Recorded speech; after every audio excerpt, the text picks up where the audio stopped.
नारायणं नमस्कृत्य नरं चैव नरोत्तमं देवीं सरस्वतीं व्यासं ततो जयमुदीरयेत्।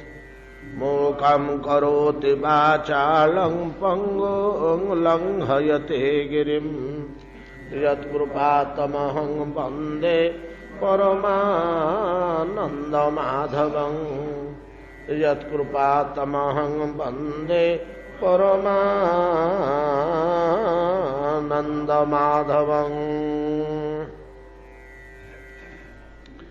यत्कृपातमहं वन्दे परमानन्दमाधवं।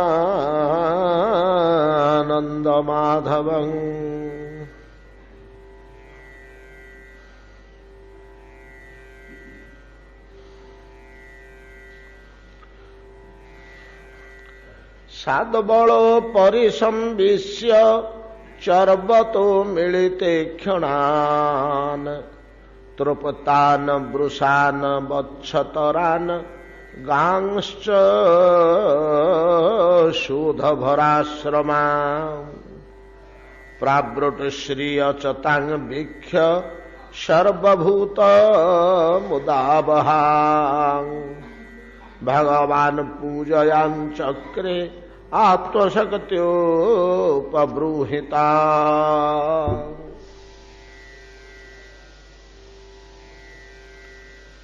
सुत गोस्वामी कहते शौनकादि मुनिगण श्रवण करंतु।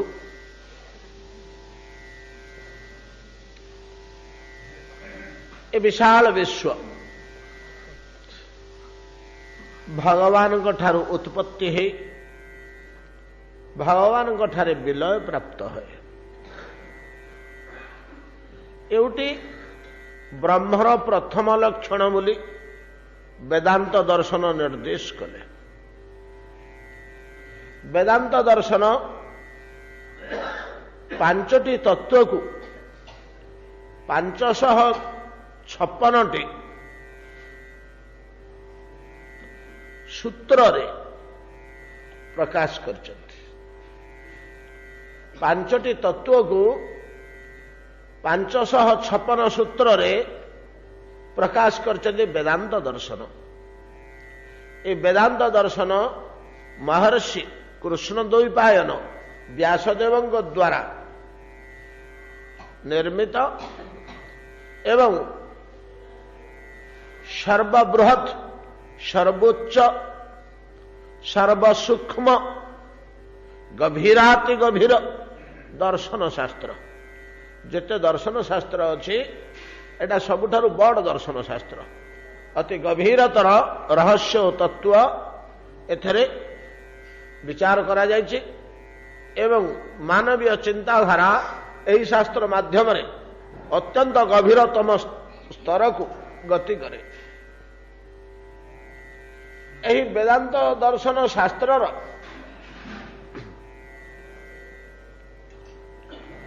आउ गोटे नाम होची ब्रह्मसूत्र। ए ग्रंथटी की कहीं ब्रह्मसूत्र बोली कहते। गीतारे ब्रह्मसूत्र बोली लिखित अछि। ब्रह्मसूत्र पदैश्चैव हेतु मतभेद विनिश्चित।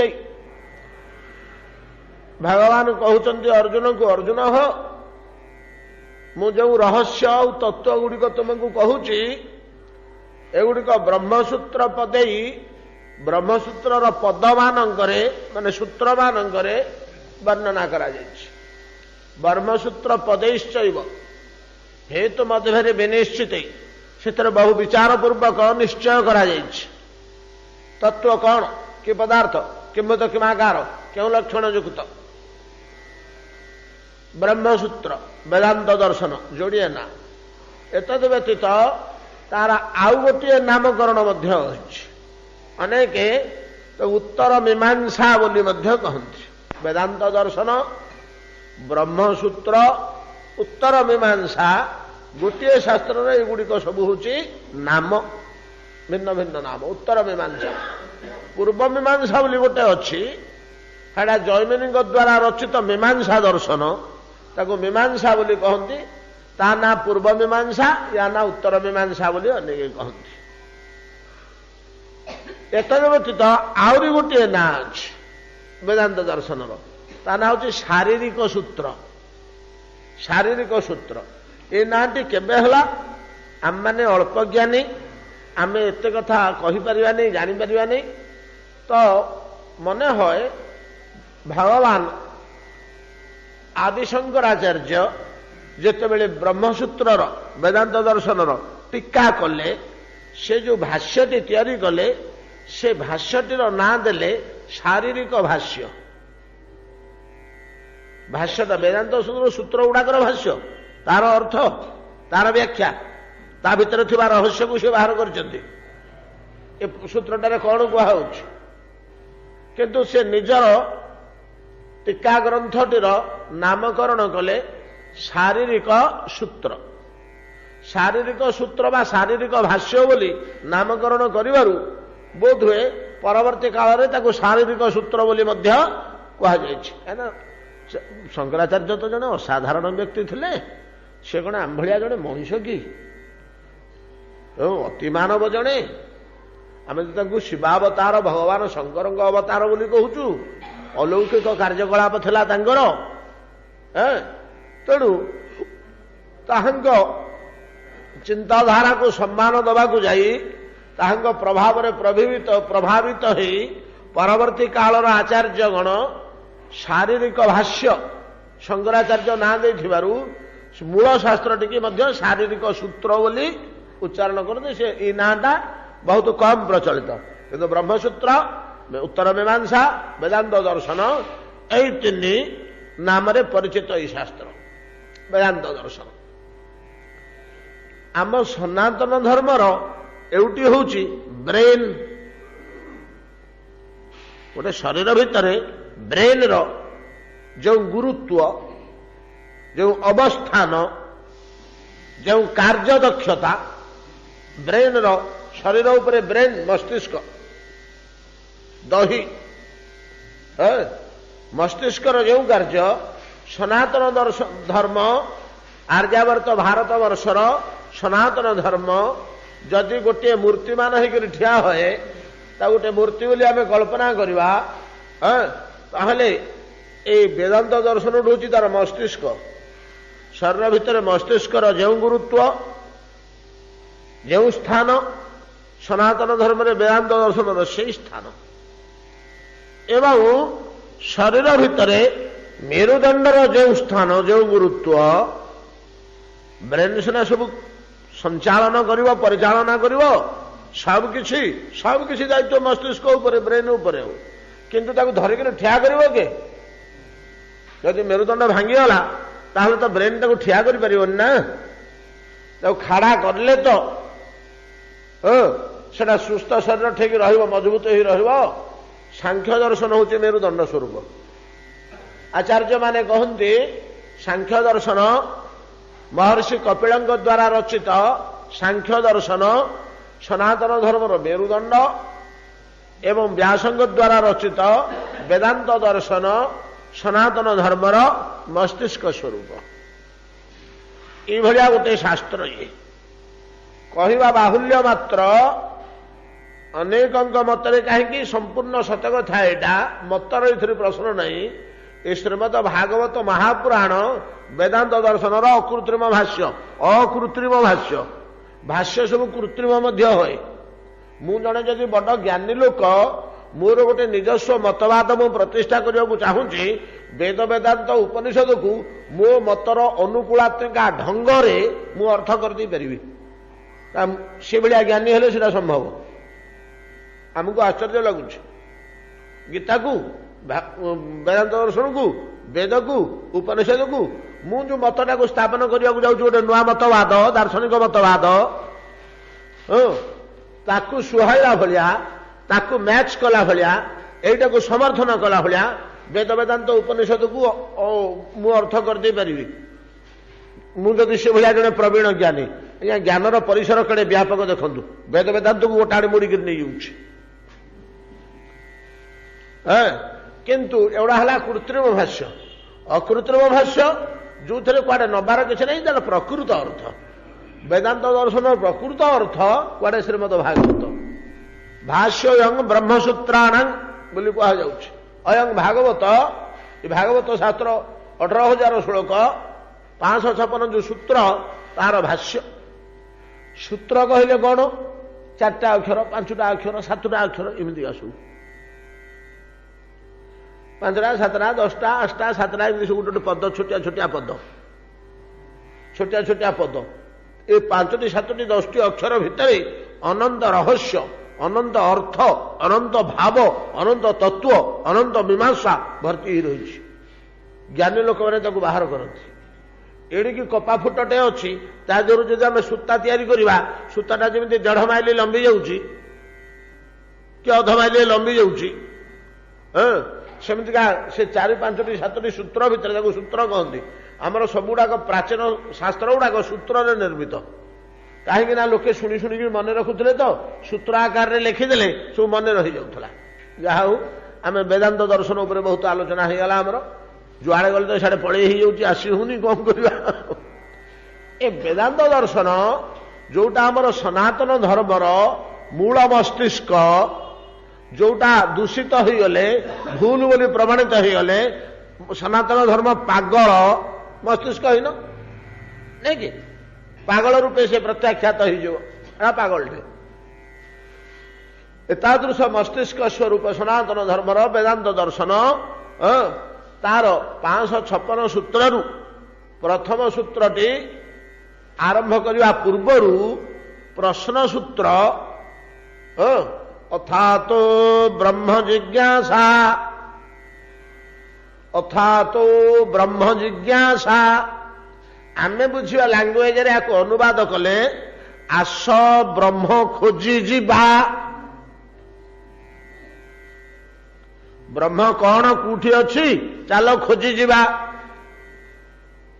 जदि शिकारी माने कहती चल आज बण को मृग खोजी जीवा नहीं कि जमी मुक्ता उत्तोलन कहती चल समुद्र भितर बुड़िकी मुक्ता खोजी जीवा सेमतिका वैद्य माने कहती चल औषध खोजी जीवा अरण्य भितर को औषध गछ मान सब उपाड़ी आनिबा खोजिकी बाछिकी सेमती चाल ब्रह्म खोजी जीवा एटा हूँ तार प्रकृत भाव लांगुएज कौन हो पारे सी अलग कि भावटा हूँ या आम कहले आम ये भाषा लिखि था व्यास लिखिले अथा तो ब्रह्म जिज्ञासा सेटा जदि आम भाया भाषा लिखाई था आस भाई ब्रह्म खोजी जीवा ब्रह्म खोजा आरंभ होला ब्रह्म ईश्वर खोजा आरंभ होला प्रथम सूत्र कौन को लक्षण देले अरे ब्रह्म खोजी जीवा जे ब्रह्म बोले कौन कौटा किमी चिन्हवा ना ता लक्षण को धरी चिन्हवा कि गछ खोजी जाऊच हो ना आज्ञा बाइढंक मंजी खोजी जाऊचु अरण्य भितर को बाइढंक मंजी केमिति ना सिंह भलिया लंबा लंबा फल होइथिबो भितरे ईषत लाल रंगर मंजी थिबो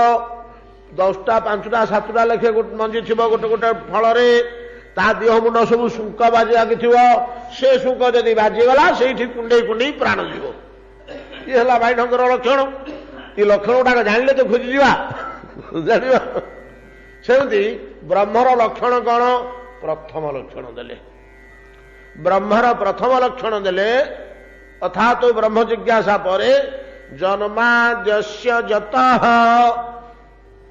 ये हला गोटे सूत्र प्रथम सूत्र तो उठी जन्माद्यस्य जतः द्वितीय सूत्रटी जतो बा इमानि भूतानि जायन्ते द्वितीय सूत्र ब्रह्मर लक्षण सब हूँ निरूपण एगुड़ाक सहज प्रथम गोटे 2-3टा सहज बुझी सियाड़ को दुर्बुद्धि हो भीतर को पशिगले कौन कहते जन्माद्यस्य जतः जतः जहा ठारू अस्य विश्वस्य जन्म आदि जन्माद्यस्य जतः जतः जहा ठारू अस्य विश्वस्य जन्मादि कहले 3टा जन्म स्थिति विनाश जा ठारू जात जा उपरे स्थित जा दिहरे विनाश प्राप्त नहीं कि टीकाकार मैंने टीका कले जथा जथा उर्मी जलेषु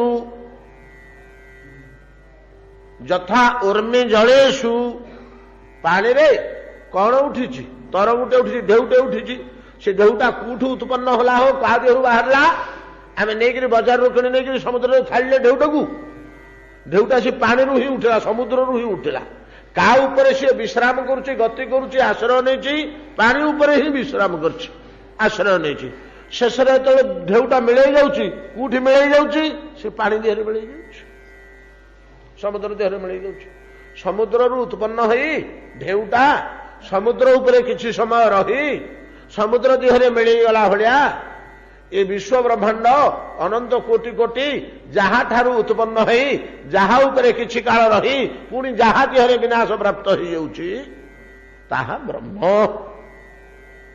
जन्मादस्य जत द्वितीय कहले कौन जतो बा इमानि भूतानि जायन्ते ये कीट पतंग ठू आरंभ करी देवता ब्रह्मांग पर्यंत गुड़ा सब जीव भूत ये सब गुड़ाक जतो बा आउ मध्य बा कहीं कहला पूर्व गोटे जत अच्छी तो जत तेणु बा आउ मध्य जहा ठारू ये समस्त प्राणी गुड़िक जात हुअन्ति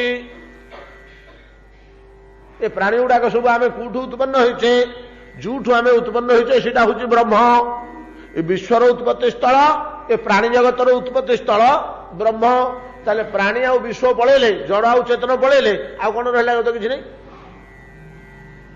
किछिटा जड़ किछिटा चेतन या नहीं तो विश्व तेबे ये समस्त विश्व काहंक ठारू उत्पन्न ईश्वरंक ठारू उत्पन्न ईश्वरंक ठारू ए गुड़ाक केमिति उत्पन्न हो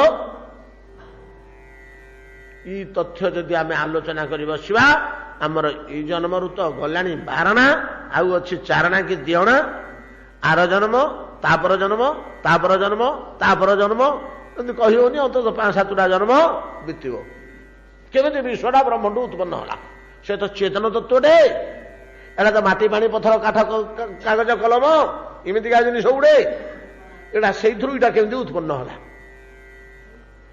सूक्ष्म निराकार चेतन तत्व स्थूल साकार जड़ तत्व केमी जात होला से वेदांत दर्शन में अच्छी गोटे केतोटी सूत्र आलोचना कर जहा हो जो विश्व उत्पन्न होला ईश्वर ठारू एतिकी आमे मात्र कहीपर जे ईश्वर 3टा शक्ति अच्छी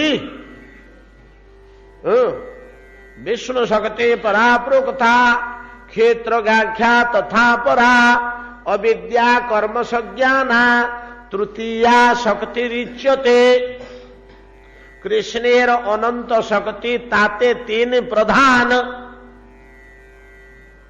अनुवाद कले श्लोक नहीं कि कृष्ण भगवान ब्रह्मर 3टा शक्ति अच्छी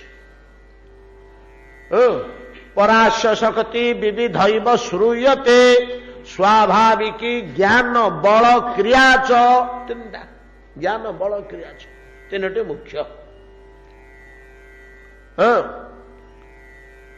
ये जो 3टा मुख्य शक्ति ता भीतर गोटे अविद्या बा बहिरंगा माया शक्ति बोली अच्छी से बहिरंगा माया शक्ति ठू ये विश्वटा जात होछि आउ जोरे शक्तिर किसी काम नहीं गोटे शक्ति बहिरंगा माया शक्ति बा अविद्या कर्म संज्ञाना अविद्या कर्म संज्ञाना तृतीया शक्ति रिच्यते तृतीया शक्तिटा 3 नंबर शक्तिटा एटा अविद्या कर्मपरा एटा सब कार्य दक्ष कार्य निपुणा यार क्रियारू प्रक्रियारू विश्वजात होछि बोली कहते ईश्वर शक्ति जो विश्वजात होछि ईश्वर शक्ति जो विश्वजात होछि या भितर जहा किसी वैचित्र्य आम अनुभव करुचे सबुड़ाक ईश्वर अविद्या कर्म शक्ति विचित्र प्रक्रिया नहीं कि विचित्र प्रक्रिया विश्व जेते वैचित्र्य आम अनुभव करवा इंद्रधनुर मनोहर बणिया पद्म पुष्करिणी परम आकर्षणी शक्ति नहीं कि तो निर्झर गिरी निर्झरणी अपूर्व रमणीय दृश्य कि जहा कि मयूर प्रसारित चंद्रिकामाला ये सब जेते वैचित्र जेते मनोहरता जेते सौंदर्य जेते बड़ बड़ जिनिस गुड़ाक आम सब अनुभव देखा अनुभव करवा एगुड़ाक सबू भगवानंकर से कर्म शक्ति अविद्या शक्तिर नानाविध प्रक्रिया भितर गोटे गोटे वैचित्र्य प्रक्रिया जमी आम घरे 5 प्रकार तरकारी रांधु रांधु गोटे गोटे तरकारी एमती टेस्ट हो जाए भितर हईल बो इटा केमी कलु ना रे करू करू तो स्वाद होगला कौन स्वाद हम बोली अलग करी जमी हो जाए सेमती अविद्या कर्म ये कौन अविद्या कर्मरु आगे जाऊ तो गोटे गोटे एमती वैचित्र मनोहरता आसी जाए सुखदेव गोस्वामी कहते महाराज परीक्षित ये वर्षा ऋतुर जो शोभा ये से भाया गोटे प्रकृतिर विष्णु मायार गोटे वैचित्र्यपूर्ण प्रक्रिया से एमती हृदय को आकर्षण कर दौची समस्त पाणीर अभिवृद्धि समस्त खाद्य व्यवस्था वर्षक चतुर्दिग परम शोभामय नहीं कि जहाँ वर्णना कर वर्षा ऋतु यहाँ ईश्वर शक्तिर रे निर्मित विश्व पद्धति भितर गोटे विचित्र आकर्षणीय शक्तिशाली शोभा यही कथाटा ही यही श्लोक रे कहउछंती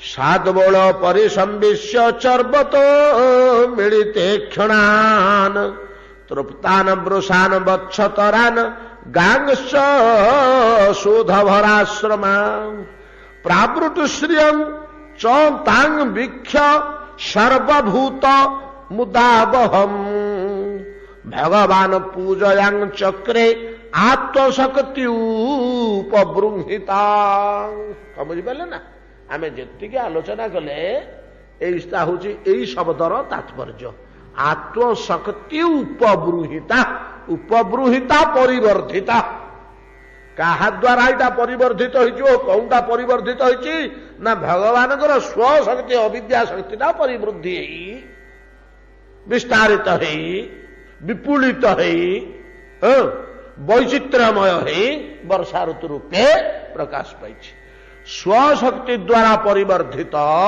रुचिवंत शोभावंत विपुल मनोहर वर्षा ऋतु को अवलोकन करी भगवान बड़ संतुष्ट हो माया माया गोटे बढ़िया सुंदरिया जिनिस तू तैयारी करचु वर्षा ऋतुटा सीना आमको टाउन भितर आम खट उपर तलू को ओह्लौने बोली जोता पादरू काढ़ुने बोली आप अरण्य भितर जातु वर्षा ऋतु चित्रकूट जाइए केवे फेरिकी आसपारे सेठू यही पाखे इलाहाबाद पाखे भयंकर वृष्टिपात जो चली ठीक वर्षा ऋतुर मझी वर्ष जमी वर्षा है लगी रहा ठीक मझे पलैब चित्रकूट देखिए से शोभा प्रकृत में वर्षा ऋतुर कौन शोभा से अनुभव हम कहीं ना प्रभु श्रीराम वर्षा कालटा से रही वर्षा कालटा से रही ये शोभा वर्षा ऋतु छाड़गला 15 दिन मसे बीतीगला आप भल लगे मत किसी रुचि लगे भल लगे जदि वर्षा ऋतु वर्षा छेचुची तुहाई तुहाई आप पलैं चित्रकूट आज्ञा मोटे छाड़िक से जगह आसपारे ये भाया गोटे मनोहर अंचल से विराट अंचल बड़ अंचलटे प्राय 15 किलोमीटर चौड़ा 15 किलोमीटर लंबा हम ये पर्वतटे से नदीटे से टाउनटे से गाँटे एमती सब विक्षिप्त भाव रही एकाठी नहीं ब्रजभूमि जमी सब विक्षिप्त भाव रही 84 कोश भितर ये सब विक्षिप्त भाव रही एतादृश प्रावृत काल परम शोभामय ଭଗବାନ କଣ କେତେବେଳେ ଚାହିଁଲେ ଶିଳା ଉପରେ ବସି ଦଧି ଓଦନ ଭୋଜନ କରୁଥିଲେ, ଦଧି ଅନ୍ନ ଭୋଜନ କରୁଥିଲେ ନା ବର୍ଷା ଛାଡ଼ିଲା ପରେ ଟିକେ ପଦାକୁ ବାହାରିଛନ୍ତି ଗୁମ୍ଫା ଭିତରୁ, ଜଳ ନିକଟରେ, ଜଳଧାରା ନିକଟରେ, ବିସ୍ତୃତ ଶିଳା ଉପରେ, ସମତଳ ଶିଳା ଉପରେ ବସି ଯେତେବେଳେ ଦଧି ଅନ୍ନ ଭୋଜନ କରୁଛନ୍ତି, ଦଧି ଅନ୍ନ ଭୋଜନ କରୁଛନ୍ତି, ସେତିକି ବେଳେ କଣ ହେଇଛି ନା ଚତୁର୍ଦିଗକୁ ଚାହିଁଦେଲେ ଯେ ବର୍ଷା ଋତୁରେ ବନର ବ୍ୟାପକ ଶୋଭା, ଗିରି, କାନନ, ଦ୍ରୁମ, ଲତିକା, ନିର୍ଝରିଣୀ, ପ୍ରାନ୍ତର, କେଦାର, କୋଉ ଜାଗାଟା ଆଉ ଶୋଭାହୀନ, ଅରଣ୍ୟ ଭିତରେ ଏପଟେ ଟିକେ ଚାହିଁଦେଲା ଆଉ କଣ ହେଇଛି ନା ସାଦବଳ ପରିଶୟାନମ, ସାଦବଳ ଲନ, କାଲି ଆମେ ଆଲୋଚନା କରୁଥିଲେ, ସୁକୋମଳ ତୃଣର ଶ୍ୟାମଳ, ସଘନ ଶ୍ୟାମଳ ପ୍ରାନ୍ତର ଉପରେ ପେଟେ ପେଟେ ଖାଇ ଦେଇକିରି ବୃଷାନ, ବଚ୍ଛତରାନ, ଗାଂଶ୍ଚ, ଗାଈ, ବାଛୁରୀ, ବୃଷଭ ସମସ୍ତେ ଶୋଇପଡ଼ିଛନ୍ତି, ମୁହଁକୁ ଟେକି ଦେଇଛନ୍ତି, ଆଖିକି ବୁଝି ଦେଇଛନ୍ତି, ପାକୁଳି କରିବାରେ ଲାଗିଛନ୍ତି। ଚାହିଁଦେଲେ ଜଣାପଡୁଛି ତାଙ୍କ ମୁହଁକୁ, ଓଃ ମହାତୃପ୍ତ, ମହାସନ୍ତୋଷ, ତାଙ୍କ ଗୋଟେ ତୃପ୍ତି, ଗୋଟେ ସନ୍ତୋଷ ସେ ଆଖି ବୁଝା ମୁହଁରୁ ଝରି ପଡୁଛି ଯେମିତି, କାହିଁକି ନା ପ୍ରଚୁର ଖାଇବାକୁ ପାଇଛନ୍ତି, ଆଉ ସୁନ୍ଦର ଶଯ୍ୟା ଉପରେ ଶୋଇଛନ୍ତି, ଆଉ ପଶୁ ଗୁଡାକର ଆଉ କଣ ଦରକାର, ତା ଖାଇକିରି ପେଟୁଟିଏ ଶୋଇ ଯେତେବେଳେ ପାକୁଳି କରୁଛନ୍ତି ଆଖି ବୁଝିକିରି, ତୃପ୍ତାନ, ପରମ ତୃପ୍ତିରେ ଶୋଇକିରି ପାକୁଳି କରୁଛନ୍ତି, ସେ ଦୃଶ୍ୟ ଦେଖିଦେଲେ ପଶୁମାନଙ୍କର ଏ ରୂପ, ବନଚର ମାନଙ୍କର ଏ ରୂପ, ବୃକ୍ଷଲତାର ଏ ରୂପ, ଗିରିକାନନର ଏ ରୂପ, ନିର୍ଝରିଣୀ ଜଳଧାରାର ଏ ରୂପ ଦେଖିଦେଇ ଚତୁର୍ଦିଗ କହିଲେ, ଓହୋ କି ମନୋହର ବର୍ଷା ଋତୁ, ନିଜ ଶକ୍ତିରେ ବୃଦ୍ଧି ପ୍ରାପ୍ତ ହୋଇଥିବା ବର୍ଷା ଋତୁକୁ ନିଜେ ପ୍ରଶଂସା କରୁଛନ୍ତି ଭଗବାନ, ନିଜେ ପ୍ରଶଂସା କରୁଛନ୍ତି। ହେ ପ୍ରଭୁ କିଏ କରିଛି ଯା, ଆପଣ ଏଠି ଖୁସିରେ ବଡ ତାକୁ ପ୍ରଶଂସା କରୁଛନ୍ତି ଯେ ଏଠୁ କିଏ ତିଆରି କରୁଛି, ଆମେ ତ ଗାଳି ଦଉ, ଯୋଉ ଚିତ୍ର କର ନିଜେ ଚିତ୍ରଟିଏ ତିଆରି କରି ନିଜ ଚିତ୍ରକୁ ପ୍ରଶଂସା କରେ, ଏଟା ଗର୍ବିଟା ହଉ ନାଇଁ କି, ଆମେ କହିବାନି ତାକୁ, ଜଣେ ଚିତ୍ରକର ମୂର୍ତ୍ତିକାର ମୂର୍ତ୍ତି ତିଆରି କରିଦେଲା, ଆଉ ସେଠି ଛିଡା ହେଇକି ପ୍ରଶଂସା, ବଢିଆ ମୂର୍ତ୍ତି ହେଇଛି, ଇଏ ମୂର୍ତ୍ତି ଭଳିଆ ମୂର୍ତ୍ତି ପୃଥିବୀର କୋଉଠି ନାହିଁ, କହିଲେ ଆମେ କହିବାନି ଏଟା ଗର୍ବିଟେ ବୋଲି, ହଉ ଆଉ 5 ଜଣ ବାହାରର ସିନା ପ୍ରଶଂସା କଲେ ସୁନ୍ଦର, କିନ୍ତୁ ଏତେ ମୁଗ୍ଧ ହୋଇଛନ୍ତି ଭଗବାନ ଯେ ଆମର ଏଇ ଜ୍ଞାନ ଅଛି କଣ, ତାଙ୍କର ସେ ଜ୍ଞାନ ନାହିଁ, ମୋ ତିଆରି ଜିନିଷଟାକୁ ମୁଁ ପ୍ରଶଂସା କଲେ ମତେ ଲୋକେ କଣ କହିବେ, ତଥାପି ସେ ଏତେ ମୁଗ୍ଧ ହୋଇଛନ୍ତି ଯେ ଯଦି ମୂର୍ତ୍ତିକାର କାରିଗର ଏପରି ମୁଗ୍ଧ ହୋଇଯିବ, ସେ କିନ୍ତୁ ଦେଶକାଳ ଜ୍ଞାନ ଭୁଲିଯିବ, ମାନବୀୟ ସ୍ତରରୁ ଉପରକୁ ଉଠିଯିବ, ଚମତ୍କାର ହେଇଯିବ, ବାଃ ଗୋଟେ ମୂର୍ତ୍ତି ହେଇଛି ରେ ମୋ ଜୀବନରେ, ଏଇଟାକୁ ଆମେ ଗର୍ବ ବୋଲି କହିପାରିବନି, ସେ ସେଇ ସ୍ତରକୁ ପଳେଇଲା, ସେ ସେଇ ସ୍ତରକୁ ପଳେଇଲା, ମାନବୀୟ ଚିନ୍ତାଧାରାର ଊର୍ଦ୍ଧ୍ୱ ସ୍ତରକୁ, ବାସ୍ତବିକ ତାର ଅନ୍ତଃକରଣ ମହାସତ୍ୟରେ ଆପ୍ଳୁତ ହେଇ ଉଠିଲା, ପ୍ରକୃତିରେ ସେମିତି ଚମତ୍କାର ହୋଇଛି, ସେ ନିଜେ ଖୁସି ହେଇଯାଉଛି, ସେଇଟାକୁ ଆମେ ଆଉ ଦର୍ପ କିମ୍ବା ଗର୍ବ ବୋଲି କହିପାରିବା। ତାଦୃଶ ଭଗବାନ ସ୍ୱହସ୍ତ ନିର୍ମତ ବିଶ୍ୱର ବର୍ଷାକାଳୀନ ମନୋହର ରୂପ ଅବଲୋକନ କରି ପୂଜୟାଂ ଚକ୍ରେ ପ୍ରଶଂସା କଲେ। କଣ ଏ ଶ୍ଲୋକ ପଦମାନଙ୍କୁ ଧରିଲେ ଅଧଘଟେ ଘଟେ ପଳେଇବ, ଆଗେଇ ଯିବା। ସାଦବଳ ପରିସମ୍ବିଶ୍ୟ ଚର୍ବତୋ ମିଳିତେ କ୍ଷଣାନ ତୃପ୍ତାନ ବୃଷାନ ବଚ୍ଛତରାନ ଗାଂଶ୍ଚ ଶୋଧଭରାଶ୍ରମା ପ୍ରାବୃଟ ଶ୍ରିୟଂ ଚତାଂ ବିକ୍ଷ ସର୍ବଭୂତ ମୁଦାବହାମ ଭଗବାନ ପୂଜୟାଂଶ୍ଚକ୍ରେ ଆତ୍ମଶକ୍ତି ଉପବୃଂହିତାଂ ଏବଂ ନିବସତୋ ତସ୍ମିନ୍ ରାମକେଶ ବୟୋର ବ୍ରଜେ ଶରତ ସମଭବତ ବ୍ୟଭ୍ରା ସ୍ୱଚ୍ଛାମ୍ବ ପରୁଷା ନୀଳା। ନାଇଁ କି ଏଇଟା ପର୍ଯ୍ୟନ୍ତ ଆମର କାଲି ଯାଇଥିଲା। ତ ଏବଂ ନିବସତୋ ତସ୍ମିନ୍ ରାମକେଶ ବୟୋର ବ୍ରଜେ, ତସ୍ମିନ୍ ବ୍ରଜେ, ଏ ବ୍ରଜେ ତ ବ୍ରଜେ ହଏ ସୁଖଦେବ ଗୋସ୍ୱାମୀ, ଆଉ ତସ୍ମିନ୍ ବ୍ରଜେ କଣ ନା ତସ୍ମିନ୍ ମାନେ ପ୍ରାବ୍ରଟ ପରିଶୋଭିତ ବ୍ରଜେ, ପ୍ରାବ୍ରଟ ପରିଶୋଭିତ ବ୍ରଜେ, ବର୍ଷା ଋତୁରେ ମନୋହର ରୂପ ଧାରଣ କରିଥିବା ବ୍ରଜେ ନିବସତୁ କା ରାମକେଶବୟୋ ରାମକୃଷ୍ଣ ଏମିତି ବାସ କରୁଛନ୍ତି, ବର୍ଷା ଋତୁ ଭିତରେ ଦେଇ ଜୀବନ ବିତଉଛନ୍ତି। ଇଏ ଗୋଟିଏ ଦିନର ଲୀଳା ଅଳ୍ପ ଟିକେ ବର୍ଣ୍ଣନା ହେଲା। ନୀତି ତ ଅରଣ୍ୟକୁ ଯାଉଛନ୍ତି ନା। ଗୋଟିଏ ଦିନ କେମିତି ଗାଈମାନେ ଯାଉଥିଲେ, କେମିତି ଡାକ ଶୁଣି ଗାଈମାନେ ଦୌଡୁଥିଲେ, କେମିତି ବର୍ଷା ହଉଥିଲା, କେମିତି କନ୍ଦମୂଳ ଫଳ ନଉଥିଲେ, କେମିତି ବନବାସୀ ଆଉ ବୃକ୍ଷଲତା ସବୁ ଦୁଷୁଥିଲେ, ସବୁ ବର୍ଣ୍ଣନା କଲେ। ଇଏ ଗୋଟିଏ ଦିନର ଘଟଣା। ଏମିତି ପ୍ରତିଦିନ ତ ଯାଉଥିଲେ ନା ଅରଣ୍ୟକୁ ଗୋଚାରଣ କରିବାକୁ। ଭିନ୍ନ ଭିନ୍ନ ଦିନ ମାନଙ୍କରେ ଭିନ୍ନ ଭିନ୍ନ ଲୀଳା, ଭିନ୍ନ ଭିନ୍ନ ମଜା, ଭିନ୍ନ ଭିନ୍ନ ଆନନ୍ଦ, ଭିନ୍ନ ଭିନ୍ନ ରୂପ ବର୍ଷା ଋତୁର।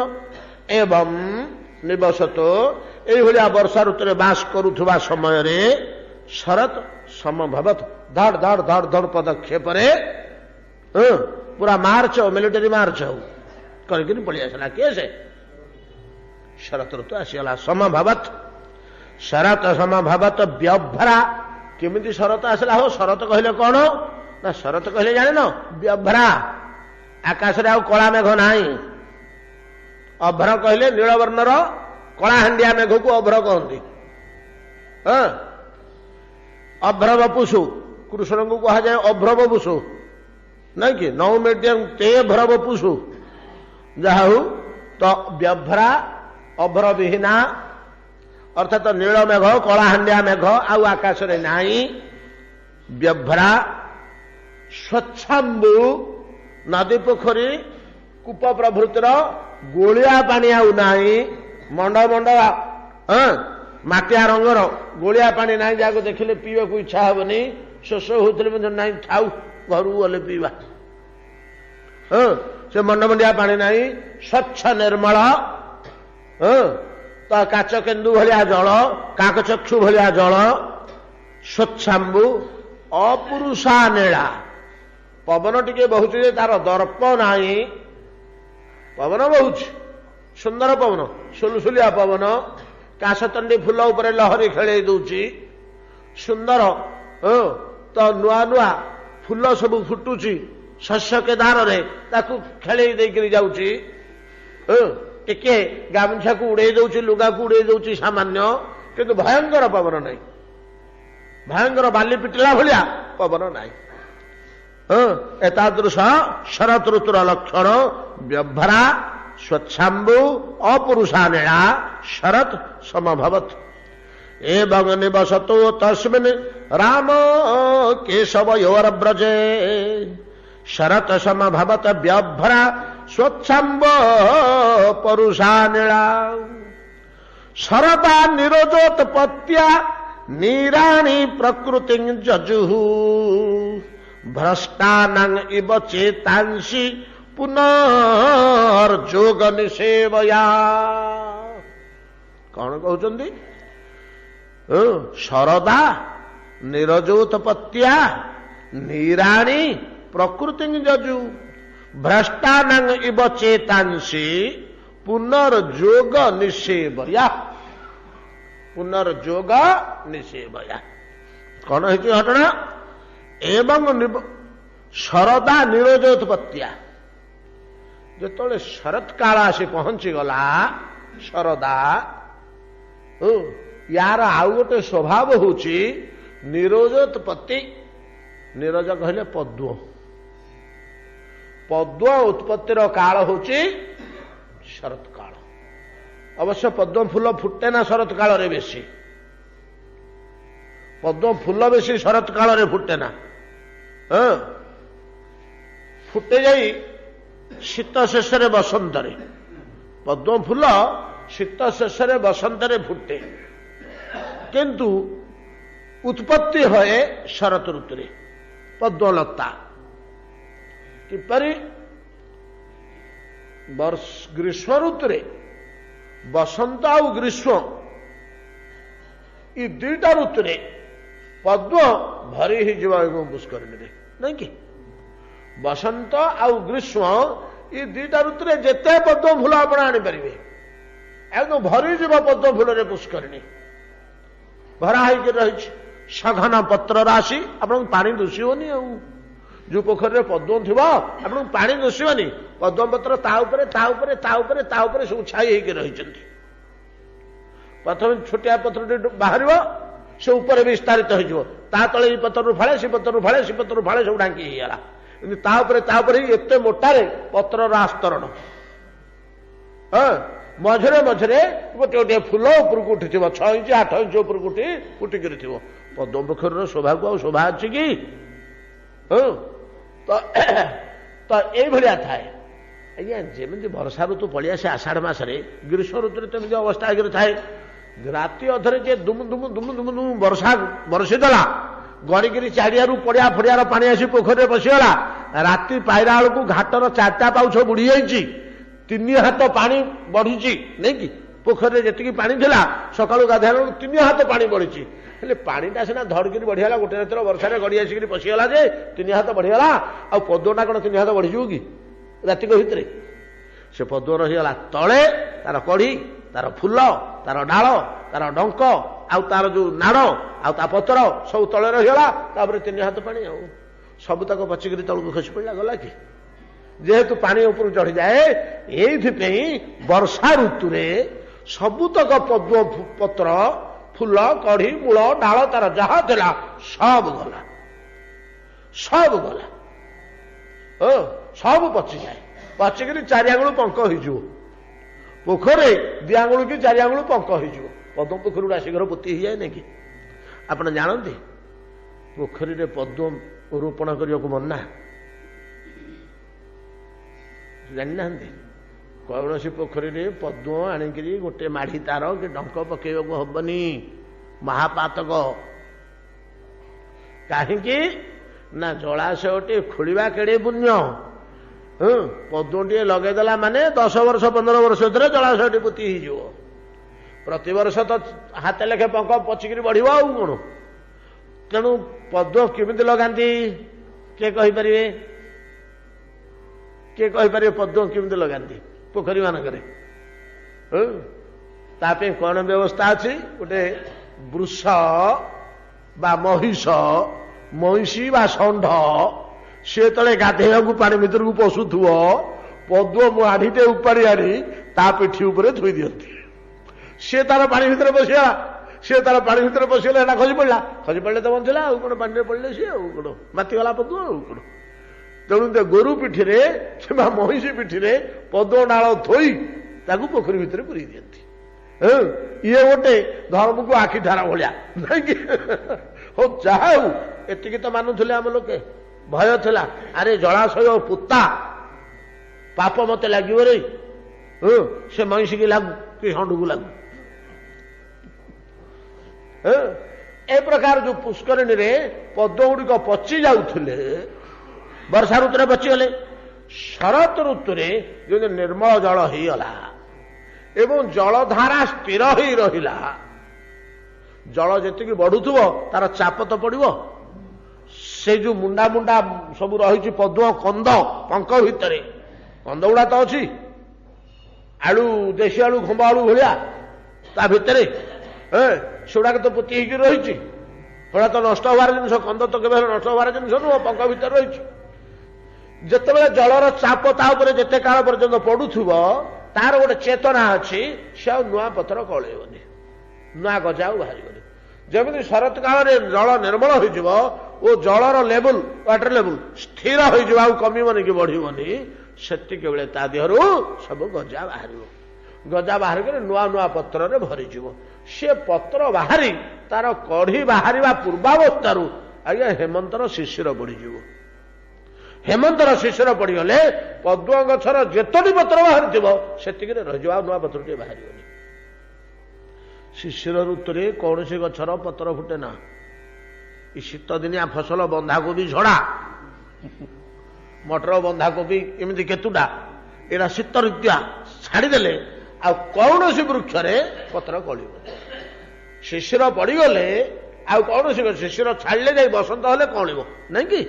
ଏଇଥିଲା। ତେଣୁ ପଦ୍ମ ଗଛ ସେତିକିରେ ରହିଗଲା, ଆଉ ତାର ଫୁଲ ବାହାରିଲାନି କି କଢ଼ି ବାହାରିଲାନି, ଖାଲି ପତ୍ର ହିଁ ବାହାରିଛି। କିନ୍ତୁ ଗଛ ଗୁଡ଼ିକ ସବୁ ରହିଛି। ଯେମିତି ଟିକେ ଶୀତ କମି ଆସିବ ସାମାନ୍ୟ, ଶିଶିର ଛାଡ଼ିଯିବ, ଧଡ଼ା ଧଡ଼ା ଧଡ଼ା ଧଡ଼ା ସବୁ ଗଛ କଅଁଳିଯିବେ, ସବୁ ଗଛରେ ଫୁଲ ଫୁଟିଯିବ, ପଦ୍ମରେ ମଧ୍ୟ ହେଇଯିବ। ଅତଏବ ପଦ୍ମର ଉତ୍ପତ୍ତି କାଳ କୋଉଟା? ଶରତ ଋତୁ। ଯୋଉ ବର୍ଷା ଋତୁରେ ପଚି ସଢ଼ି ଯାଇଥିଲା, ଫୁଲଟାର ଉତ୍ପତ୍ତି କାଳ ନୁହଁ, ପଦ୍ମ ଲତାର ଉତ୍ପତ୍ତି କାଳ, ପଦ୍ମ ବୃକ୍ଷର ଲତାର ଉତ୍ପତ୍ତି କାଳ। ଆଉ ଆମର ଋଷିମାନେ କହୁଛନ୍ତି ଯେ ପଦ୍ମ ପତ୍ରଟା କଅଁଳିଲେ ହିଁ ପୋଖରୀରେ ପାଣିଟା ନିର୍ମଳ ହବ। ପଦ୍ମପତ୍ର କଅଁଳିଲେ କାହିଁକି ପାଣି ନିର୍ମଳ ହବ ସେ ଆମେ କିଛି ତାର ଧାରଣା କରିପାରୁନେ, ଆମେ କିଛି ତାକୁ ଅନୁମାନ କରିପାରୁନେ। କିନ୍ତୁ ସେମାନେ କହୁଛନ୍ତି ହୟତ କିଛି ରହସ୍ୟ ଥିବ, ଆମେ ତ ତା ଉପରେ ଗବେଷଣା କରିନୁ। ପଦ୍ମପତ୍ର କଅଁଳିବା ଫଳରେ ସେ ପଦ୍ମପତ୍ରରେ କି ରାସାୟନିକ ପଦାର୍ଥ ଥିବ କି ଶକ୍ତି ଥିବ ଯେ ଜଳର ଧୂଳିକଣା ଗୁଡାକୁ ତଳକୁ ବସେଇ ଦଉଛି କି କଣ କରୁଛି କି ଆଉ କଣ ପାଣି ଫଟେଇ ଦଉଛି ଆଉ କଣ। ଯେମିତି ଦହି ଟିକେ ପଡିଗଲେ ବ୍ୟାକ୍ଟେରିଆ ଅଛି ବୋଲି ତା ଦେହରେ କ୍ଷୀରଟାକୁ ଫଟେଇ ଦେଇକରି ଛେନା ତଳକୁ ପଳଉଛି, ନିର୍ମଳ ପାଣି ଉପରେ ରହିଯାଉଛି। ସେମିତି କଣ ଗୋଟେ ତାର ଶକ୍ତି ଥିବ। ଆମର ଶାସ୍ତ୍ର ମାନଙ୍କରେ କୁହାହଉଛି ଶରତ ଋତୁରେ କାହିଁକି ଜଳ ନିର୍ମଳ ହୁଏ ନା ପଦ୍ମଲତା ପୁଷ୍କରିଣୀ ମାନଙ୍କରେ ଉତ୍ପନ୍ନ ହେଲେ ତେବେ ଯାଇ ଜଳ ନିର୍ମଳ ହବ। ଏଥିରେ ଗୋଟିଏ ପ୍ରଶ୍ନ ଫେରେ ଉଠା ହେଇଛି, ଆଜ୍ଞା ସବୁ ପୋଖରୀରେ କଣ ପଦ୍ମ ଗଛ ଅଛି? ସବୁ ପୋଖରୀର ପାଣି କେମିତି ନିର୍ମଳ ହଉଛି? କଣ ରାତି ଅଧରେ ରୁଚିକିରି ଏଇ ପୋଖରୀର ପଦ୍ମ ଗଛ ମାନେ ଯାଇକିରି ସେଠି ନିର୍ମଳ କରିଦେଇ ପଳେଇ ଆସିଲେ? ନାଇଁ, ନିରଜ କହିଲେ କେବଳ ପଦ୍ମକୁ ବୁଝାଏ ନା, କୁମୁଦ, କହ୍ଲାର, କୋକନଦ, ନୀଳୋତ୍ପଳ, ଶତଦଳ ଇତ୍ୟାଦି ଯେତେ ପ୍ରକାରର ଅଛି କଇଁ ଫୁଲ ବୋଲି ଯୋଉଟାକୁ ଆମେ କହୁଛେ ଏ ସବୁଗୁଡାକ ମଧ୍ୟ ପଦ୍ମ ଅନ୍ତର୍ଗତ। ପଦ୍ମ କହିଲେ ଆମେ ଗୋଟିଏ ବୁଝଉଛେ ନିରଜକୁ, ଇଏ ସବୁଗୁଡାକ ପଦ୍ମ। କୁମୁଦ, କୋକନଦ, କହ୍ଲାର, କହ୍ଲାର କହିଲେ ଧଳା, ଈଶତ ପିତାଭ କୁମୁଦ, କହ୍ଲାର ହଉଛି ପୁରା ଧଳା, କୋକନଦ ହଉଛି ଏକଦମ ଲାଲ କଇଁ, ନୀଳୋତ୍ପଳ ହଉଛି ଛୋଟିଆ ଛୋଟିଆ ନୀଳ କଇଁ, ଛୋଟ ଛୋଟ ଏମାନେ ସବୁ ପୋଖରୀ ପୁଷ୍କରିଣୀ ମାନଙ୍କରେ ଥିବାରୁ ପାଣିକି ସଫା କରିଦିଅନ୍ତି। ଏଇ ପଦଟି ଏଠି ଦେଇଛନ୍ତି ବୋଲି ମୁଁ ଏତେ କଥା କହିଲି, ନହେଲେ ଏଟା ପ୍ରୟୋଜନ ନଥିଲା। ଏଠି କହୁଛନ୍ତି ଶରଦା ଶରତ କାଳରେ ନିରାଣୀ ଜଳ ସମୂହ ପ୍ରକୃତିଙ୍ଗତ, ଜଳଟାର ପ୍ରକୃତି ହେଲା ନିର୍ମଳ ସ୍ୱଚ୍ଛ, ତା ଦେହରେ କଣ ମିଶିଲେ ଗୋଳିଆ ହଉଛି ନା ଆଉ, ନହେଲେ ସ୍ୱୟଂ ଜଳ ସ୍ୱଚ୍ଛ ନିର୍ମଳ ନା ଆଉ କଣ। ତାର ସ୍ୱ ପ୍ରକୃତି କି ପ୍ରାପ୍ତ ହେଲା, ଅର୍ଥାତ ନିଜ ସ୍ୱରୂପକୁ ପ୍ରାପ୍ତ ହେଲା। କିପରି ନା ନିରଜ ଉତ୍ପତ୍ତିଆ, ନିରଜ ଉତ୍ପତ୍ତି ହେବାରୁ ପାଣିଟା ନିର୍ମଳ ହେଲା। ଶରଦା ହେଲେ ଏଠି କର୍ତ୍ତା ଶରତ କାଳ ନୁହେଁ, କାଳବାଚକ ବିଶେଷଣ ହେଲା ଶରତ। ଶରଦା କର୍ତ୍ତା କିଏ ସେ ନା ନିରୋଧୋତ୍ପତ୍ତି, ନିରଜ ଉତ୍ପତ୍ତି, ପଦ୍ମ ଉତ୍ପତ୍ତି, କଇଁ ଫୁଲର ଉତ୍ପତ୍ତି, ଇଏ ହିଁ ପାଣିକି ସଫା କଲା। ଶବ୍ଦର ଇୟା ହିଁ, ଏଟା ସଂସ୍କୃତ ଗୁଡା ତ ଆମେ ଧରିପାରୁନେ।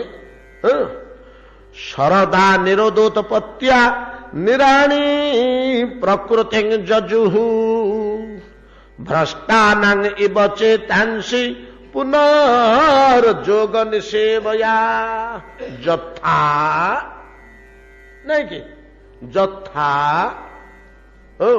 ଭ୍ରଷ୍ଟାନାଂ ଇବ,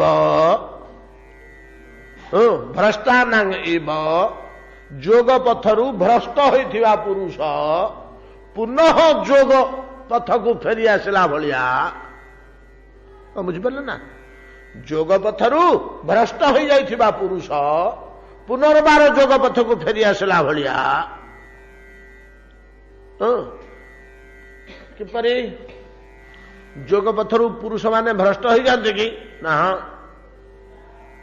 କଥା କଣ ହେଲା କି ବିଶ୍ୱାମିତ୍ର ଗଲେ ଅରଣ୍ୟକୁ ମୃଗା କରିବାକୁ। ଯେତେବେଳେ ମୃଗା କରିବାକୁ ଗଲେ ବଶିଷ୍ଠଙ୍କ ଆଶ୍ରମ ପଡ଼ିଲା। ବଶିଷ୍ଠଙ୍କ ଆଶ୍ରମ ଯେତେବେଳେ ପଡ଼ିଲା, ସେଠୁ ବଶିଷ୍ଠଙ୍କ ଆଶ୍ରମରେ ବଶିଷ୍ଠ କହିଲେ ମହାରାଜା ଆସିଛନ୍ତି ଚକ୍ରବର୍ତ୍ତୀ, ତାଙ୍କୁ ସ୍ୱାଗତ କରିବା କଥା, ଅଭିନନ୍ଦନ କରିବା କଥା, ଡାକ ଡାକ ଡାକ ଡାକ। ସୈନ୍ୟ ସାମନ୍ତ ଲକ୍ଷ ଲକ୍ଷ ଯାଇଛନ୍ତି, ହାତୀ ଘୋଡ଼ା ସବୁ ରଖେଇଲେ ବଶିଷ୍ଠ। ବଶିଷ୍ଠଙ୍କର ଗୋଟିଏ ଯୋଡ଼ିଏ ପତ୍ର କୁଡ଼ିଆ, ଗୋଟିଏ ପତ୍ର କୁଡ଼ିଆରେ ସେ ବୁଢ଼ାବୁଢ଼ୀ ରହନ୍ତି, ଆଉ ଶିଷ୍ୟ ଗଣ୍ଡେ ରହନ୍ତି ଆଉ ଗୋଟିଏ କୁଡ଼ିଆରେ ତାଳପତ୍ର କୁଡ଼ିଆ, ନାଇଁ କି? ଆଉ ତୁଳସୀ ଗଛ 2-4ଟା ସାମନାକୁ, ଝରଣାଟିଏ, ତାଙ୍କ ସମ୍ପତ୍ତି କହିଲେ ଏତିକି। ସେ ଯେତେବେଳେ ଚକ୍ରବର୍ତ୍ତୀ ସମ୍ରାଟ ଆସିକରି ପହଞ୍ଚିଗଲେ, ସେ ସେଠୁ କଣ କଲେ ନା ଚକ୍ରବର୍ତ୍ତୀ ସମ୍ରାଟକୁ ଅଭିନନ୍ଦନ କରିବା ପାଇଁ ତାଙ୍କର ସ୍ୱାଗତ କରିବା ପାଇଁ ସବୁ ବ୍ୟବସ୍ଥା କଲେ। ବ୍ୟବସ୍ଥା କଲେ ଯେ ସୁନ୍ଦର ହର୍ମ୍ୟ ଅଟ୍ଟାଳିକା, ବନିତାଦିକ ସେବା ସହିତ ରାଜକୀୟ ସେବା। ତ ବିଶ୍ୱାମିତ୍ର ଦେଖିଲେ ରାଜଚକ୍ରବର୍ତ୍ତୀ ହିସାବରେ ମୁଁ ଯେଉଁ ସୁଖରେ କାଳାତିପାତ କରେ, ଯେପରି ଶଯ୍ୟା, ଯେପରି ଗୃହ, ଯେପରି ଆୟୋଜନ, ଯେପରି ସେବା ଶୁଶ୍ରୂଷା, ଯେପରି ଖାଦ୍ୟପେୟ, ଯେପରି ଭୋଗ ବିଳାସ, ଯେପରି ଆୟ ଅଳଙ୍କାର, ସୈନ୍ୟ ସାମନ୍ତ ଗୁଡାକ ସମେତ ସମସ୍ତେ ସେଇ ଢଙ୍ଗର। ବାପରେ ଅଧଘଣ୍ଟେ ଭିତରେ ବାଜିଟା ଏଗୁଡା କୁଆଡୁ ଆଣିଲା? ଚକିତ ହେଇଗଲେ, ଆଶ୍ଚର୍ଯ୍ୟ ହେଇଗଲେ। ସକାଳୁ ପଚାରିଲେ ବଶିଷ୍ଠଙ୍କୁ, ବୋଲେ ଗୁରୁଜୀ ଆପଣ ତ ଭିକ୍ଷୁକ ବ୍ରାହ୍ମଣ, ଖଣ୍ଡିଏ ଗାମୁଛା ପିନ୍ଧିଛନ୍ତି, ଖଣ୍ଡିଏ ଶୁଖୁଛି, ଭିତରେ କୌପୁନି ଖଣ୍ଡେ ଅଛି, ଘରେ ତ ଢାଳ ଖଣ୍ଡେ ମଧ୍ୟ ନାହିଁ ଯେ ଲାଉ ତୁମ୍ବାଟାରେ ପାଣି ଆଣୁଛନ୍ତି। ଇଏ ସମ୍ପଦ ଆପଣ କୋଉଠୁ ଅଧଘଣ୍ଟେ ଭିତରେ ବ୍ୟବସ୍ଥା କଲେ? ୟାର କୌଶଳ କଣ? ଟିକେ ବଶିଷ୍ଠ ହସିଦେଲେ, ମହାରାଜ ଗାଧରାଜାଙ୍କ ପୁଅ ତ, ମହାରାଜ ଏତିକି ଜାଣିପାରୁନାହାନ୍ତି?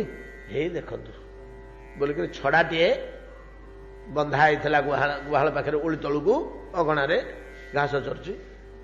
ହେଇ ଇରା କଣ କି? ପୁରା କାମଧେନୁ, ମାନେ ମର୍ତ୍ତ୍ୟର ଗାଈ, ଏରା କାମଧେନୁ। ମୁଁ ଶୁଣିଛି କାମଧେନୁ ବୋଲି ଗୋଟେ ଜିନିଷ, ଏଇଟା କାମଧେନୁ। ଇଏ କଣ ନା, ଯାହା ଚାହିଁଲେ କଳ୍ପତରୁ ଯେମିତି ଯାହା ଚାହିଁଲେ ତା ମିଳିବ, ସେ କାମଧେନୁ କହିଲେ ମା ଏଇଟା କରିଦେ କହିଲେ ସେ ଯାହା କଲେ ସାଙ୍ଗେ ସାଙ୍ଗେ ହେଇଯିବ। ଏଇଟା ଏଇଭଳିଆ ଗୋଟେ ପାୱାର। ଦେଖିଲେ ଚାହିଁଲେ ତ୍ୟାଗ କଲେ। ବିଦାୟ ନେଲା ବେଳକୁ ବଶିଷ୍ଠଙ୍କୁ କହିଲେ, ବୋଲେ ଗୁରୁଜୀ ଇ ବଡ ସମ୍ପଦଟା, ଏତେ ବଡ ଶକ୍ତିଶାଳୀ ଜିନିଷଟେ, ଏଇଟା ରାଜଭଣ୍ଡାରରେ ରହିବା କଥା, ପ୍ରଜାମାନଙ୍କ ସେବାରେ ଆସନ୍ତା, ଦୁର୍ଭିକ୍ଷ ମୃଗ ଇତ୍ୟାଦି ସମୟରେ ସେଠି କାମରେ ଆସନ୍ତା।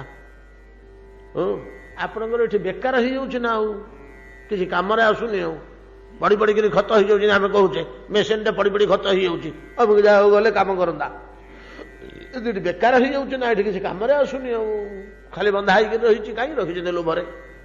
ଏଇଟା ଆମକୁ ଦେଇ ଦେଉନାହାନ୍ତି, ଆମେ ପ୍ରଜାଙ୍କ ସେବାରେ ଲଗନ୍ତୁ, ବିଭିନ୍ନ ପ୍ରକାର ଧନ ସମ୍ପଦ ଅର୍ଥ ତାଠୁ ସଂଗ୍ରହ କରିକିରି ଆଦାୟ କରିକିରି ଆମେ ପ୍ରଜାମାନଙ୍କର ସେବା ପାଇଁ ଦେଶକୁ ସୁନା କରିଦିଅନ୍ତୁ। ବିଶ୍ୱାମିତ୍ର କହିଲେ, ମହାରାଜ ଏଇଟା କଣ କିଏ ନବା ଜିନିଷ ନା କିଏ ଦବା ଜିନିଷ? ଏଇଟା ତାର ସେ ଯୋଉଠି ଯେତେବେଳେ ଇଚ୍ଛା ହବ ସିଆଡେ ପଳେଇବ। ଏଟାକୁ କିଏ ନେଇପାରିବନି କି କିଏ ଦେଇପାରିବନି। ମୁଁ ଦେଲେ ତାର କିଛି ମୂଲ୍ୟ ନାହିଁ, ମୁଁ ଦବାର ଅଧିକାର ମୋର ନାହିଁ, କି ଆପଣଙ୍କର ନବାର ଅଧିକାର ନାହିଁ। ଯେତେବେଳେ ଇଆଡୁ ସାଡୁ କହିଲେ, ବିଶ୍ୱାମିତ୍ର ଏଟା ସନ୍ଦେହ ହେଲା, ଏ ବୁଢା ବାଜି ଗାଈଟା ଲୋଭରେ ମତେ ଇଆଡୁ ସାଡୁ ଫାଲତୁ କଥା ବତଉଛି। ପ୍ରପର୍ଟିଟା ଗୋଟେ ଟାଣୁଆ ପ୍ରପର୍ଟିଟେ, ଏଟା ରାଜଭଣ୍ଡାରରେ ରହିବ ନା, ଆଉ ଏଠି କୁଡିଆରେ ଯାଇକି ରହିବ ରାଜଭଣ୍ଡାର ଭଳିଆ। ଯେତେବେଳେ ବାଧ୍ୟ କଲେ, ବଶିଷ୍ଠ କହିଲେ ଆପଣଙ୍କ ଇଚ୍ଛା, ତାକୁ ପଚାରନ୍ତୁ ସେ ଯିବ ବୋଲି। ସିଏ ତ ଆଜ୍ଞା ରାଜା, କ୍ଷତ୍ରିୟ ମାନେ ତ ସହଜରେ ଦର୍ପି, ତାପରେ ବିଶ୍ୱାମିତ୍ର ମହାଶକ୍ତିଶାଳୀ, ଅସାଧାରଣ ଧନୁର୍ବେଦଜ୍ଞ। ସେ ଗଲା ଗାଈଟାକୁ ବାନ୍ଧିକରି ଚାଲରେ, ଯେମିତି ଗାଈଟା ପାଖକୁ ଗଲେ ଦି ଜଣ ଗୌଡ଼ ବାନ୍ଧିବାକୁ, ସେ ଗୋଟେ ଫୁତ୍କାର କଲା ଯେ ଧରିକି, ଆଜ୍ଞା ଇଏ ଗାଈର ଲକ୍ଷଣ ଯାହା ଦୁଶୁଛି, ଇଏ ପେଟ କଣା କରି ପୁଟା ବାହାର କରିଦବ, ଆଜ୍ଞା ଆମେ ତା ପାଖକୁ ଯିବୁନି। ଗୌଡ଼ ଲୋକ ସେମାନେ ଗାଈର ଲକ୍ଷଣ ଜାଣନ୍ତି। ସୈନ୍ୟ ସାମନ୍ତ ଧରି ଯେତେ ଚେଷ୍ଟା କଲେ, କାମଧେନୁଙ୍କ ଗର୍ଭରୁ କାମଧେନୁ କାନ୍ଦି କାନ୍ଦି କହିଲେ ବଶିଷ୍ଠଙ୍କୁ, ବଶିଷ୍ଠ ଇଏ ଚଣ୍ଡାଳୁଟା କଣ ମତେ ଛୁଁଛି? এই ভাষার এ তো না অধিকার আছে নাকি মতো স্পর্শ করিବାକୁ? ଆପଣଙ୍କର ତପସ୍ୟା, ଆପଣଙ୍କର ପବିତ୍ରତା, ଆପଣଙ୍କର ପ୍ରୀତି, ଆପଣଙ୍କର ମହାମାନବିକତାରେ ସନ୍ତୁଷ୍ଟ ହୋଇ ସିନା ମୁଁ ଆପଣଙ୍କ ପାଖକୁ ପଳେଇ ଆସିଥିଲି। ଭଲ ଲୋକ ଦେଖିଲେ ମୁଁ ତା ପାଖରେ ଯାଇ ରହିବାକୁ ଟିକେ ଭଲ ପାଏ। ଯୋଉଠି ଧର୍ମ, ନ୍ୟାୟ, ତପ, ତେଜ ସବୁ ଥିବ ସେଠିକି ଯାଏ। ଆଉ ଇଏ ଗୋଟେ ମତେ କଣ ଛୁଁଛି? ତ ମା ମୁଁ କଣ କରିବି? ସେ ତ ରାଜାଟେ, ଚକ୍ରବର୍ତ୍ତୀଟେ, ତୋ ଇଚ୍ଛା, ତୁତେ ତୁ ରକ୍ଷା କର ମା, ମତେ ଆଉ ମୋର କିଛି ଆଉ ମତେ କହ। କାମଧେନୁ କହିଲେ ହଉ ତାହେଲେ ଆପଣଙ୍କର ଇଚ୍ଛା ନାହିଁଟି? ନା ମୋର ଇଚ୍ଛା ଅନୁସାରେ କଣ ଅଛି? ଆଚ୍ଛା ଠିକ ଅଛି ଆଜ୍ଞା। ତାର ଚାରିଟା ଚିରରୁ ତ ବାହାରିଲେ କୋଟି କୋଟି ଯକ୍ଷ ଗୁଣୁମ ଶକ୍ତିଶାଳୀ। ଯକ୍ଷ ହେଲେ ସୈନିକ, ସବୁତକ ମାରିକିରି ପଦା କରିଦେଲେ। विश्वामित्रଙ୍କର ସମସ୍ତ ସୈନ୍ୟବାହିନୀକି ମାରିକିରି ପଦା କରିଦେଲେ। ଆଉ ସବୁତକ ଆସି କାମଧେନୁ ଭିତରେ ବସିଗଲେ। ସେତେବେଳେ କାମଧେନୁର ମହତ୍ଵ ବୁଝିଲେ ବିଶ୍ୱାମିତ୍ର। କିନ୍ତୁ ତଥାପି ରାଜଦର୍ପତ ରଜୋଗୁଣ ବୁଝିଲେ ବଶିଷ୍ଠଙ୍କ ଶକ୍ତିରେ ଏଗୁଡ଼ା ହଉଛି ନା। ଆଉ ବଶିଷ୍ଠଙ୍କ ତପ ଶକ୍ତିରେ ଏ ବୁଢ଼ାଟାକୁ ମାରିଦେବି, ଗାଈଟାକୁ ଧରି ପଳେଇବି। ହଁ ବୋଲେ ଆଜ୍ଞା ବ୍ରହ୍ମାସ୍ତ୍ର ପ୍ରୟୋଗ କରିଦେଲେ। ଆଉ କିନ୍ତୁ ବ୍ରହ୍ମାସ୍ତ୍ର ପ୍ରୟୋଗ କରିଦେଲେ ବଶିଷ୍ଠଙ୍କ ପ୍ରତି ବିଶ୍ୱାମିତ୍ର। ସେ ବ୍ରହ୍ମାସ୍ତ୍ର ଆସିକିରି ସାମନାରେ ଛିଡ଼ା ହେଲେ ବଶିଷ୍ଠଙ୍କର। ହାତ ଯୋଡ଼ିକିରି କହିଲେ ମୂର୍ତ୍ତିମାନ ହେଇ ଦେହ ଧାରଣ କରି କହିଲେ ମୁଁ ବ୍ରହ୍ମାସ୍ତ୍ର, ମୁଁ ଅମୋଘ ଅବ୍ୟର୍ଥ, ମତେ ଫେରିବାକୁ ହବନି। ଏ ପ୍ରକାର ନ୍ୟାୟରେ ମୁଁ ବନ୍ଧା, ଏ ପ୍ରକାର ସତ୍ୟରେ ମୁଁ ବନ୍ଧା, ମୁଁ ଅବଶ୍ୟ କାମ କରିବି। ଇଏ ଅଧମଟା ଜାଣିଲାନି, ଆପଣଙ୍କ ଭଳିଆ ଲୋକଙ୍କ ପ୍ରତି ମତେ ପ୍ରୟୋଗ କରିଦେଲା। ମୁଁ ଏବେ କରେ କଣ? ବଶିଷ୍ଠଜୀ ଆପଣ ସମର୍ଥଶାଳୀ, ଆପଣ ଏମିତି ଗୋଟେ କିଛି କୌଶଳ କରନ୍ତୁ, ଆପଣଙ୍କ ଜୀବନ ମଧ୍ୟ ରକ୍ଷା ହେବ, ମୋର ମର୍ଯ୍ୟାଦା ମଧ୍ୟ ରହିବ। ବଶିଷ୍ଠ କହିଲେ ବ୍ରହ୍ମାସ୍ତ୍ର, ଆଉ କଣ ଆମେ ବାବାଜୀ ଲୋକ ପ୍ରାଣ ରକ୍ଷା କରିବା ପାଇଁ ଗୁଡ଼ିଏ ଲଟପଟ ହେଇ କଳ କୌଶଳ କରିବା, ଏଇଟା ସୁନ୍ଦର କଥା ନୁହେଁ। ଆମେ ତ ସର୍ବସ୍ୱ ତ୍ୟାଗ କରିକିରି ଆସିଲୁ। ହେ ଆମେ ସର୍ବତ୍ୟାଗୀ, ଆଉ ଜୀବନଟାକୁ କାହିଁକି ଏତେ ଲୋଭ କରିକିରି ଆମେ ଗୁଡ଼ିଏ କିଛି କଣ କରିବୁ? ତ୍ୟାଗୀ ଯିଏ ସେ ତ ସର୍ବତ୍ୟାଗୀ। ଆଉ କଣ ଆପଣଙ୍କର ଯାହା ଇଚ୍ଛା ତାହା କରନ୍ତୁ। ବ୍ରହ୍ମାସ୍ତ୍ର ଆଉ କିଛି ଉପାୟ ନାହିଁ। ସାଙ୍ଗେ ସାଙ୍ଗେ ସେଠି ପ୍ରଣାମ ଟିକେ କଲେ ବଶିଷ୍ଠଙ୍କୁ। ଭୟଙ୍କର ରୂପ ଧାରଣ କରି ତାଙ୍କର ଚତୁର୍ଦିଗରେ ପ୍ରଦକ୍ଷିଣ କଲେ ତ୍ରିଭାର ମର୍ଯ୍ୟାଦା ଦେବାକୁ। ଯେତେବେଳେ ଘୋର ଘର ସ୍ଥାନରେ ଆସିକିରି ପଡ଼ିଲେ କାହା ଉପରେ? ବଶିଷ୍ଠଙ୍କ ଉପରେ। କଲେ ବଶିଷ୍ଠ ଗର୍ଭ ଭିତରକୁ ଜୀର୍ଣ୍ଣ ହେଇଗଲା। ସେଇଠି ତାଜ୍ଜୁବ ହେଇଗଲେ ବିଶ୍ୱାମିତ୍ର। ବାବରେ ଏ ବାମୁଣଟା ବ୍ରହ୍ମାସ୍ତ୍ରଟାକୁ ଖାଇଦେଲା, ଗିଳିଦେଲା, ତାର କିଛି ହେଲାନି, ପେଟ କଣା ହଉନି, କିଛି ହଉନି, ତା ପେଟ ଭିତରେ ଲୀନ ହେଇଗଲା, ଜୀର୍ଣ୍ଣ ହେଇଗଲା। ବ୍ରାହ୍ମ ତେଜ କ୍ଷେତ୍ର ତେଜ ଅପେକ୍ଷା ବହୁ ଅଧିକ ଶକ୍ତିଶାଳୀ। ମୁଁ ବାମୁଣ ହେବି। ଆଉ କ୍ଷେତ୍ର ତେଜ କିଛି ନୁହଁ, କ୍ଷେତ୍ର ତେଜ କିଛି ନୁହଁ, ମୁଁ କେମିତି ବାମୁଣ ହେବି? ୟା ବୋଲିକିରି କଣ କଲେ? ଆଉ ଘରକୁ ଗଲେ କି? ସେଇଠୁ ତ ଅରଣ୍ୟ ଭିତରକୁ ବସିଲେ। ଆଉ ଘୋର ତପସ୍ୟା କଲେ, ଆଉ ଘୋର ତପସ୍ୟା କଲେ, ଘୋର ତପସ୍ୟା କଲେ, ଘୋର ତପସ୍ୟା କଲେ। ଇନ୍ଦ୍ରଙ୍କ ଆସନ କମ୍ପିଲା। ବୋଲେ ଏଇ ରଜାଟା ଆସିକିରି କାହିଁକି ଏମିତି ତପସ୍ୟା କରୁଛି ରେ? ଗଲ ଗଲ ଦେଖିବ ସେ କେମିତି ତପସ୍ୟା କରୁଛି। ଯୋଡ଼େ ତିନିଟା ଦେବ ଅନୁଚର ଆସିକିରି ଦେଖିଲେ, ଆଜ୍ଞା କଣ କହିବୁ ତା ତପସ୍ୟା କଥା? କୋଉ ମୁନି ଋଷି ଏମିତି ତପସ୍ୟା କରିନି, ଏଡ଼େ ଦୃଢ଼, ଏଡ଼େ ଗାଢ଼, ଏଡ଼େ ନୀତି ନିୟମ, କାହିଁକିରି ଏମିତି କରୁଛି? ଇନ୍ଦ୍ର ହବ ବୋଲି ତ କରୁଥିବ। ଆଉ ଇନ୍ଦ୍ର ହବ ବୋଲି କରୁଥିବ। ଇଏ ତ ସାଙ୍ଗେ ସାଙ୍ଗେ ଯେତେବେଳେ ସିଦ୍ଧି ପାଇଯିବ ମତେ ଆସନରୁ ଫୋପାଡ଼ି ଦେଇକିରି ସେ ଇନ୍ଦ୍ର ହେଇ ବସିବ। ଆଉ କଣ କରିବା? ତାଙ୍କର ସବୁ ମନ୍ତ୍ରୀମାନେ ତାଙ୍କୁ ବୁଦ୍ଧି ବତେଇଲେ। ଅନ୍ୟ ଦେବତା ନେଲେ, ଆଜ୍ଞା ବେଳ ଥାଉ ଥାଉ ବାଳ ବାନ୍ଧିବାକୁ ହବ, ଏତୁ କାହିଁକି? ସେଠୁ ଇନ୍ଦ୍ର କହିଲେ ମେନକା ଶୁଣିଲ? ମେନକା ଆସିଲେ। ଗୋଟେ କାମ କରିପାରିବ? ଏମିତି ଏମିତି ଗୋଟେ ବ୍ରାହ୍ମଣଟେ, ଗୋଟେ କ୍ଷତ୍ରିୟଟେ ଭୟଙ୍କର ତପସ୍ୟା କରୁଛି, ତାକୁ ଯେମିତି ହେଲେ ତପସ୍ୟାରୁ ସ୍ଖଳିତ କରିବାକୁ ହବ। ତପସ୍ୟାରୁ ସ୍ଖଳିତ କରିବାକୁ ହବ। ଯାଇକିରି ତାକୁ ତପସ୍ୟାରୁ ସ୍ଖଳନ କର। ଆସିଲେ ମେନକା, ଇନ୍ଦ୍ରଙ୍କର ଆଦେଶରେ ସେ ତ ପରିଚାରିକା, ସେ କଣ କରିବେ? ଆସି ଦେଖିଲେ ଯେ ବିଶ୍ୱାମିତ୍ର ବସିଛନ୍ତି ଦୃଢ଼ ଭାବରେ ଗୋଟେ ଗଛକୁ ଆଉଜିକିରି। କଣ କରିବେ, କଣ କରିବେ, କଣ କରିବେ? ଇଏ ତ ଆଖି ଫିଟେଇଲେ କି କିଛି ଗୋଟେ ହେଲେ ତ ତା ଉପରେ କିଛି 4 ଦିନ ଗଲା, 8 ଦିନ ଗଲା, 15 ଦିନ ଗଲା। ମେନକା ଦେଖିଲେ ଆଉ କିଛି ଉପାୟ ନାହିଁ। ବୋଲେ ନାଇଁ, ଏଠି କୂଟ କୌଶଳ ପ୍ରୟୋଗ ନ କଲେ ହବନି। ଗୋଟେ ଲକ୍ଷ୍ୟ କଲେ ଯେ ବିଶ୍ୱାମିତ୍ର କଣ କରୁଛନ୍ତି? ଯୋଉ ଗଛକୁ ଆଉଜିକିରି ବସିଛନ୍ତି ସେଟା ନିମ୍ବ ଗଛଟା। ପ୍ରତି 4 ଦିନରେ, 5 ଦିନରେ, 3 ଦିନରେ ଏମିତି ହାତ ବଢେଇକିରି ଚକ୍ଷୁ ନ ଖୋଲି ଆସନରୁ ନ ଉଠି ସେ ନିମ୍ବ ଗଛରୁ ଗୋଟେ ଖୋଳପା ଛିଣ୍ଡେଇ ତାକୁ ପାଟିରେ ପକେଇକିରି ଚୋବେଇକିରି ଗିଳୁଛନ୍ତି। ଆହାର ପାଇଁ ଗ୍ରହଣ କରୁଛନ୍ତି କି ଔଷଧ ପାଇଁ ଗ୍ରହଣ କରୁଛନ୍ତି ସେ କଥା ସିଏ ଜାଣନ୍ତି। କିନ୍ତୁ ଏଇଟା ଲକ୍ଷ୍ୟ କଲେ, ଗୋଟେ ଉପାୟ ମିଳିଗଲା। ତା ପରଦିନ କଣ କଲେ ମେନକା? ନା ଛେନା, ଗୁଡ଼, ସର ଏମିତି ସବୁ ମାଖି ମୁଖିକିରି ଗୋଟେ ମଣ୍ଡା ପିଠା ଭଳିଆ କଲେ। ଆଜ୍ଞା ଯୋଉଠୁ ସେ ଖୋଳପା ଛଡ଼ଉଛନ୍ତି ସିଠି ବୋଳିଦେଲେ। ବୁଳି ବୁଳିକି ସବୁ ବହଳିଆ କଲେ। ଯେତେବେଳେ ସେଥିରୁ ଖଣ୍ଡେ ଛିଣ୍ଡେଇଲେ ବଡ ଖଣ୍ଡେ ବାହାରିଲା। ବୁଳା ହେଇଛି ନା ଉପରେ? ଆଉ କଣ ତାକୁ ପାଟିରେ ପକେଇଲେ ସବୁବେଳେ ସବୁଗୁଡା। ସେ ଛେନା ଗୁଡ଼ ସର ଯେତେବେଳେ ପଡ଼ିଲା ପେଟରେ, 2 ଦିନ 4 ଦିନ 5 ଦିନ 15 ଦିନ ପଡ଼ିଲା ବେଳକୁ ଇନ୍ଦ୍ରିୟ ମାନେ ସବୁ ଟାଣୁଆ ହେଲେ। ଇନ୍ଦ୍ରିୟ ମାନେ ଯେତେବେଳେ ଟାଣୁଆ ହେଲେ ସେ ଚଞ୍ଚଳ, ତାଙ୍କ ବଳ ପାଇଲେ, ମରିକିରି ଥିଲେ ତ। ସେ ସେଠୁ ଚଞ୍ଚଳ ବଳ ପାଇଲା, ସେ ସେଠୁ ଚଳଚଞ୍ଚଳ ହେଲେ। କାନ ଟିକେ ଟିକେ ଶୁଣିଲା, ରୁମ୍ ଝୁମ୍ ଶୁଭୁଛି ଶବ୍ଦ, କିଏ ଗୋଟେ ଚାଲି ଯାଉଛି ପାଖରେ। ନାକ ଟିକେ ଟିକେ ଶୁଙ୍ଘିଲା, କି ଅପୂର୍ବ ବାସନା ହେ, ଏମିତି ସୁଗନ୍ଧ ଆମେ କେବେ ଦେଖିନଥିଲୁ। ଆଖି ଟିକେ ଟିକେ ଫିଟିଲା, ବିଜୁଳି ଚମକିଲା ଭଳିଆ ଅପୂର୍ବ ରୂପ କନକଲତିକା ଅବଲୋକନ କଲା। ଧୀରେ ଧୀରେ ଧୀରେ ମେନକାର ପ୍ରଣୟ ପ୍ରାର୍ଥୀ ହେଇ ବିଶ୍ୱାମିତ୍ର ଶକୁନ୍ତଳାକୁ ଜାତ କଲେ, ନାଇଁ କି? ଶକୁନ୍ତଳାଙ୍କୁ ଜାତ କଲେ। ଯେତେବେଳେ କନ୍ୟାଟି ଜାତ ହେଲା, ଜନ୍ମ ହୋଇ ପଡ଼ିଲା, ସେତିକିବେଳେ ତାଙ୍କର ବୁଦ୍ଧି ଆସିଲା। ବିଶ୍ୱାମିତ୍ର ମୁଁ ୟା ମୁହଁରେ ପଡ଼ିକିରି ବର୍ଷିକି 2 ବର୍ଷ ହେଲା ଜପ ତପ ଦେବାପରାଧ, ମୋର ଉଦ୍ଦେଶ୍ୟ କଣ ଥିଲା ସବୁ ଛାଡ଼। ମେନକା, ଏ ମୁହୂର୍ତ୍ତରେ ସ୍ଥାନ ପରିତ୍ୟାଗ କରି ଯିବୁ ନା, ତତେ ଅଭିଶାପ ଦେବି। ମେନକା ପ୍ରାଣ ବିକଳେ ପିଲାଟାକୁ ଫୋପାଡ଼ି ଦେଇ ପଳେଇଲେ। ଜାଣିଛନ୍ତି ଶକୁନ୍ତଳା କଥା। ପୁନର୍ବାର ପୂର୍ବରୁ ଯେଉଁ ଦୃଢ଼ତା ଥିଲା ସେଥିର ନିଶ୍ଚୟ କଲେ, ନିୟମ କଲେ ଯେ ବର୍ତ୍ତମାନ ଲକ୍ଷେ ମାନକା ଆସିଲେ ମଧ୍ୟ ମୁଁ କିପରି ଅବିଚଳିତ ରହିବି, ସେଭଳିଆ ତପସାଧନାରେ ବସିଲେ।